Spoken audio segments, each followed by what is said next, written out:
paano po ba nagkaroon ng Iglesia ni Cristo? Gaano kahalaga na maging kaanib ang tao sa tunay na Iglesia ni Cristo? Pakinggan po ninyo ang pahayag mismo ng ating Panginoong Hesukristo.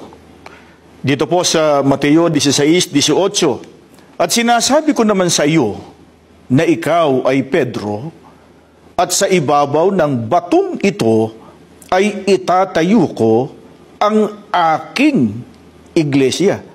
Mga kaibigan, hindi po katakataka na magkaroon ng Iglesia ni Cristo sapagkat ito po ay itinayo ng ating Panginoon Kristo. Ilan po ang iglesia na itinatag ng ating Panginoon Kristo? Uulitin lang namin ang binasa natin. Ang sabi po niya, itatayo ko ang aking iglesia. Hindi po sinabing aking mga iglesia. Hindi sinabing lahat ng iglesyang nakatatag sa mundo ay ang Panginoon Kristo ang nagtayo.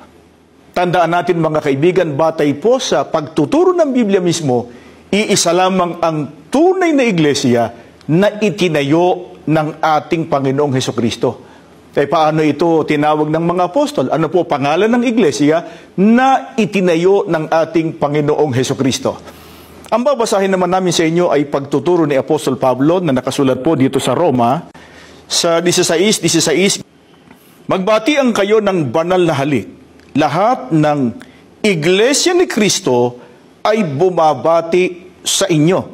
Ito po ang iglesyang itinayo ng ating Panginoon Kristo. Tinawag ng mga apostol, Iglesia ni Kristo. Nagpapakilala at nagpapatunay ng pagkamay-ari. Ang Panginoon Kristo ang nagtayo o nagtatag ng kanyang iglesia, kaya natural lamang na ito ay tawaging Iglesia ni Kristo. Yan po nakasulat sa Biblia. Hindi po namin yan palapalagay o kuro-kuro lamang. Yan po ang nakalagay sa Biblia. Iglesia ni Kristo, ang pangalan ng iglesyang itinatag ng ating Panginoon Kristo. Ito po ang iglesyang kinaaniba namin na ipinaglilingkod namin sa inyo, ipinangangaral sa inyo, at dito po namin kayo ay makasama. Mga kaibigan, pinatutunayan po ba kahit ng mga ibang tagapangaral o otoridad ng ibang relihiyon ang katotohanan ng ito na binasa natin sa Biblia, ang Panginoon Kristo ay nagtayo ng iglesia at tinawag itong Iglesia ni Kristo? Ang babasahin namin sa inyo isang aklat ng Iglesia Katolika. Ang pamagat nito ay Fundamentals of Catholic Dogma.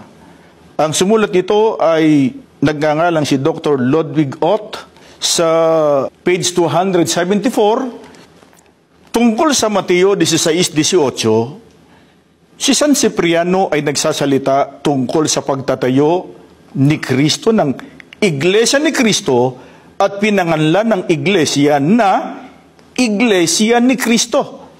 Yan po ang patutuon ng sumulat ng aklat. Ang Panginoon Kristo ay nagtayo ng iglesia at ang sabi po niya, pinangalanan nito na Iglesia ni Kristo.